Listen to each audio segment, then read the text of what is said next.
Hey YouTube, it's Chris with Freedom Feather Farms. Just wanted to give an update on my current brooder setup. Posted a video earlier in the week of how I switched from using pine shavings to play sand, and today marks 1 week. So I thought I'd give an update and see whether or not my thoughts have changed, and update you on whether or not I feel like this is still something that I continue to do. So here we go. We're a week later.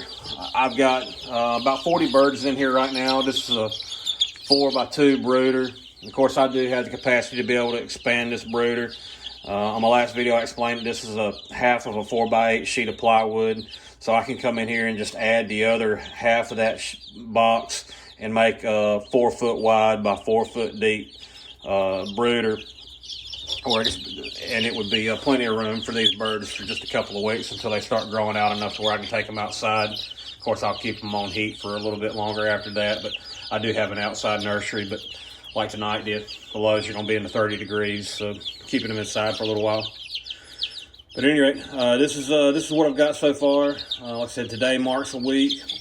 I've only cleaned it twice. The Wednesday when I shot the original video, or Tuesday, I guess it was, I did kind of go around and kind of pick some stuff up a little bit, just with a little wire strainer that I had. But since then, I went to Walmart and I found an even finer wire strainer, and I used it. And this morning, I came in and grabbed a dustpan and just scooped all the litter up, or all the play sand up with a dustpan, and run it through the strainer and just dumped it into a trash bag. And I got probably, I don't know, probably a quart worth of waste, whether it was feed and organic. I got about a quart out of it and just dumped the sand right back in here. And I'll be honest, this works great. I like it. I'm still going to continue to use it.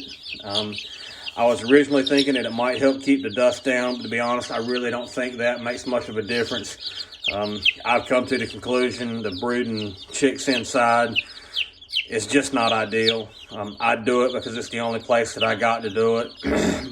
Fortunately, I'm single and nobody else can complain about it.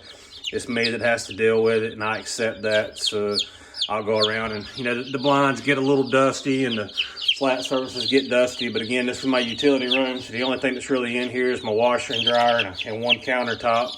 So it's not that big a deal to wipe the horizontals down, so I'm okay with it. But it's worked out well. I'm liking it. It's easy to keep clean. I don't have the nasty wet pine chips to deal with. I don't have the smell of not being able to get rid of all the organic. This morning, when I noticed when I got up, I could kind of smell it. That's the reason why I decided to go ahead and do it. I was going to film it, but I was in a hurry, needed to be somewhere, and decided to just go ahead and do it without putting the camera on. Took me about 5 or 10 minutes to clean it out. And this afternoon when I got back home, you wouldn't have known that I even had birds in here. I couldn't smell anything. So this is fantastic. I love it. So just wanted to give an update. Just continue to, this is what I'll use from now on unless something else changes. If I do change my mind, I'll shoot another video. But if you're considering brooding material, I think play sand's the way to go. So I'd love to hear your feedback if you use it. Let me know, see what you think. If you do decide to try it on my recommendation, let me know what you think. See if you have the same experience I do. But this is what I'm going to use, so I'm going to stick with it. So appreciate you watching. Y'all have a good night.